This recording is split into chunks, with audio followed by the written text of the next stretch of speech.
Hello guys, എല്ലാവർക്കും നമ്മുടെ YouTube ചാനലിലേക്ക് സ്വാഗതം. ഇന്നത്തെ വീഡിയോ എന്താണെന്ന് വെച്ചാൽ നമ്മൾ ഒരു വണ്ടിയുടെ കാര്യം പറയാൻ വേണ്ടി വന്നതാണ് കേട്ടോ. TVS പുതിയതായിട്ട് ലോഞ്ച് ചെയ്ത ഒരു വണ്ടിയാണ് അപ്പാച്ചിയുടെ RTX 300 എന്ന് പറഞ്ഞ മോഡൽ. ഇത് ഇവന്മാർ എന്തിന് ഇങ്ങനെ ഒരു സാധനം ഇറക്കിയെന്ന് എനിക്ക് അറിയില്ല. കാരണം നമ്മുടെ ഇന്ത്യയിലോ കേരളത്തിലോ ആകട്ടെ ഒന്നെങ്കിൽ നെക്കിഡ്സ് മോഡൽ ബൈക്ക് അല്ലെ RC200 പോലെ കിറ്റ് വേരിയൻ്റ് ആയിട്ടുള്ള വണ്ടികൾ. ഈ ടൂറിങ് സ്പോട്ട് എന്ന് പറഞ്ഞാൽ ടൂറിങ് പർപ്പസ് ആയിട്ടുള്ള ഫ്രണ്ടിൽ 19 ഇഞ്ച് വീലും പിന്നെ ബാക്കിൽ 17 ഇഞ്ച് വീലും 150 സെക്ഷൻ ടയർ, അതേപോലെ 300cc 36 bhp പവർ. എക്സ് ഷോറൂമിന് ഏകദേശം 1,99,000 രൂപയുള്ളൂ. 2.5 ലക്ഷം രൂപ ആകുമായിരിക്കും ഇതിൻ്റെ ബേസ് വേരിയൻറ്റ് ഓൺ റോഡ് ഇറങ്ങുമ്പോഴത്തേക്ക്. ഞാൻ പറഞ്ഞിട്ട് ഇമാതിരി മോഡൽ മോട്ടോർ സൈക്കിൾ ഇന്ത്യയിൽ മാർക്കറ്റിൽ അങ്ങനെ വിറ്റ് പോകാനെ കൊണ്ട് യാതൊരു ചാൻസ് ഇല്ല. എന്നിട്ട് ഇതെല്ലാം അറിഞ്ഞു വെച്ചിട്ട് ഇവരെന്തിനാണ് ഇങ്ങനെ മോട്ടോർ സൈക്കിൾ ഇറക്കുന്നതെന്ന്.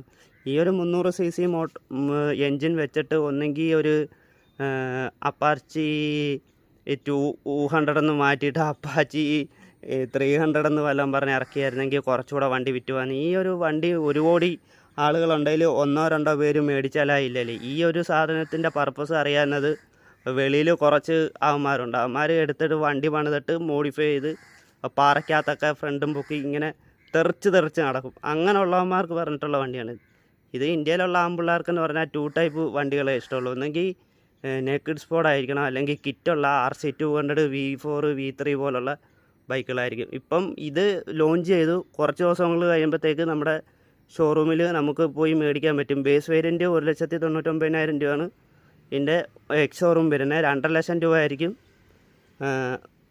ഓൺ റോഡ് ആകുമ്പോഴത്തേക്ക്. പക്ഷേ ഇപ്പം കുറച്ച് ലീക്ക് കാര്യങ്ങൾ കിട്ടിയത് എന്താണെന്ന് വെച്ചാൽ നമ്മൾ നേപ്പാളിലൊക്കെ ഒരു പുതിയ സാധനം ഇറങ്ങിയിട്ടുണ്ട്. അതിതാണ്, നിങ്ങളെല്ലാവരും വണ്ടി മേടിക്കുമ്പോൾ കുറച്ച് നാൾ വെയിറ്റ് ചെയ്യുകയെന്നുണ്ടെങ്കിൽ ഇങ്ങനെ ഒരു സാധനം എടുക്കാൻ വേണ്ടി പറ്റും. ഇതേതാ വണ്ടി?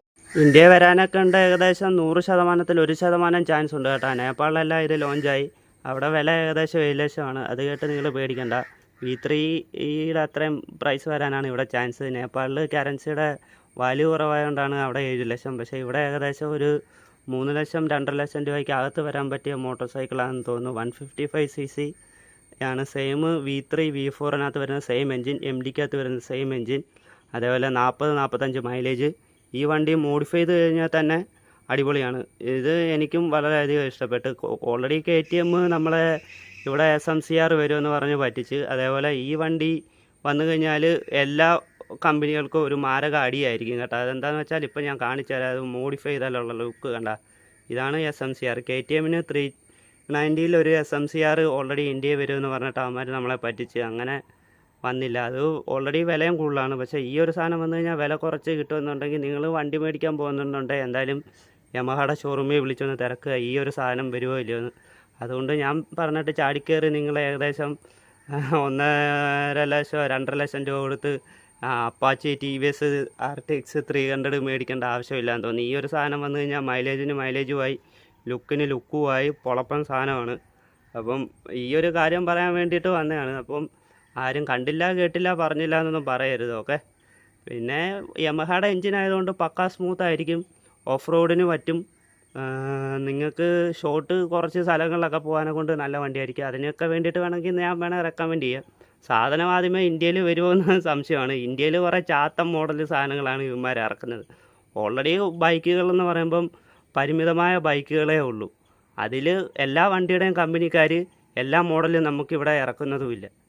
അപ്പം കമ്പനിയിലുള്ള വണ്ടികളെല്ലാം മറ്റ് രാജ്യങ്ങളിൽ എല്ലാം എല്ലാ കമ്പനിയുടെ എല്ലാ മോട്ടോർ സൈക്കിളും മേടിക്കാൻ വേണ്ടിയിട്ട് അത് കിട്ടും. അതായത് ഇവിടെ വരുമ്പോഴത്തേക്ക് ഒരു യമഹയുടെ ആട്ടെ ഏത് KTMൻ്റെ ആട്ടെ ഒരു 10-15 മോഡൽ ബൈക്ക് ഉണ്ടെന്നുണ്ടെങ്കിൽ അതിൽ 15 മോഡലിൽ ഒരു 4 മോഡൽ ഇന്ത്യ വരും, ബാക്കി 11 വരില്ല. അങ്ങനെയാണ് ഇന്ത്യയിലെ അവസ്ഥ. ഈ അപ്പാച്ചിയുടെ RTX എന്ന് പറഞ്ഞ സാധനം 300cc എൻജിൻ വെച്ചിട്ട് ഇവിടെ വന്നപ്പം ഇങ്ങനെ ഇവന്മാർ പണിത് ഇറക്കിയപ്പം പക്ഷേങ്കിൽ ഇവർ ചെയ്യേണ്ട എന്തായിരുന്നു വെച്ചാൽ ആ ഒരു 300cc എടുത്ത് ഒന്നെങ്കിൽ അപ്പാച്ചിയുടെ 200-നകത്ത്, അല്ലെങ്കിൽ വേറൊരു നേക്കിഡ്സ് മോട്ടോർ സൈക്കിൾ, അല്ലെങ്കിൽ ഉച്ചയുടെ കിറ്റുള്ള മോട്ടോർ സൈക്കിൾ. ഇത് ഇങ്ങനൊരു സാധനം മേടിക്കുമെന്ന് യാതൊരു തോന്നുന്നില്ല. അതെൻ്റെ ഫ്രണ്ട് വീല് ഏകദേശം 19 ഇഞ്ച് വീലും, അതേപോലെ ബാക്കിൽ 17 ഇഞ്ച് വീലും 150 സെക്ഷൻ ടയർ, അതുപോലെ മൈലേജ്, നല്ല മീറ്റർ, ഇതെല്ലാമാണ്. അപ്പം പണി കിട്ടിയത് ആർക്കാന്ന് വെച്ച് കഴിഞ്ഞാൽ എസ്പൾസ് 210 എന്ന് പറഞ്ഞ പുതിയ മോഡൽ എടുത്തവർക്കാണ് ഈ ഒരു സാധനം പണി കിട്ടിയത്. ഈ അപ്പാച്ചി RTX 300-ന് 36 bhp പവർ. പക്ഷെ നല്ല മോട്ടോർ സൈക്കിളാണ്. ഈ സാധനം എടുത്തിട്ട് പണിത് ഇന്ത്യയിൽ വെളി കുറേ പയ്യന്മാരുണ്ട്. അവന്മാർ ചെയ്യുന്നത് എന്താണെന്ന് വെച്ചാൽ ഇമാതിരി കിറ്റുള്ള RTX 300 പോലുള്ള മോട്ടോർ സൈക്കിൾ എടുത്തിട്ട് പണിയും. എന്നിട്ട് എന്താകും, ഇങ്ങനെ തെറിപ്പിച്ച് പാറയുടെ മണ്ട കൂടെ ചാടി നടക്കുന്ന ഒരു പരിപാടിയുണ്ട്. അങ്ങനെ പറ്റിയ സാധനമാണിത്. അതേപോലെ ലോങ് കൊണ്ടുപോകാനെ കൊണ്ടൊക്കെ നിങ്ങൾക്ക് അടിപൊളി സാധനമായിരിക്കും. പക്ഷേ ഈ യമഹ WP 155cc R എന്ന് പറയുന്ന സാധനം ലോങ് കൊണ്ടുപോകാൻ പോകില്ല. നിങ്ങളുടെ വിതുമ്പമല്ലല്ലോ, മറ്റേ ബട്ടക്സൊക്കെ പൊട്ടിപ്പോവും. കുറേ നേരം വണ്ടി ഇരിക്കാതിരുന്ന് കഴിഞ്ഞാൽ ഇതിന് സീറ്റിന് വീതി കുറവാണല്ലേ, അതുകൊണ്ട് അത് പറ്റാതിരിക്കാനാണ് ചാൻസ്. ഓക്കെ, അപ്പം ഇത്രയും കാര്യങ്ങളേ ഉള്ളൂ പറയാനെ കൊണ്ട്. വേറെ കുറേ കാര്യങ്ങൾ പറയണമെന്ന് വിചാരിച്ചാണ്, പക്ഷേ എല്ലാം മറന്നുപോയി. അപ്പം അടുത്തൊരു വീഡിയോ ആയിട്ട് വരാം കേട്ടോ.